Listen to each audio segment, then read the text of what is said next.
This is how to show the P&L on a chart when you are in a position on TradingView. So right now we can see this is a Bitcoin chart and it only says 5, take profit on the 5 here and stop loss on the 5 at this level. But maybe we want to see more details. So you right click here, settings, you go to trading and you scroll down to profit and loss value. Now we check on this and suddenly we see the open P&L on that position, then the profit on take profit and the loss on the stop loss.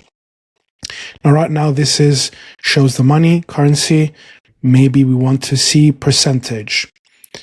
So percentage open profit, maybe we want to see ticks, minus 376 ticks on BTC, but we want to change the take profit and the stop loss. So TradingView calls the take profit and the stop loss as brackets. If we uncheck this, there is no figure. We just see take profit and stop loss. We check it and then we go and we change. So 14.75% take profit, 8.6% stop loss. Maybe want to make this ticks as well.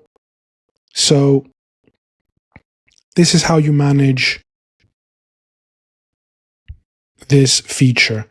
Personally, I prefer to keep it in money. Bitcoin is a USD quoted instrument here, this market. So this is why it says USD. And you can do what you want. You can completely remove P&L.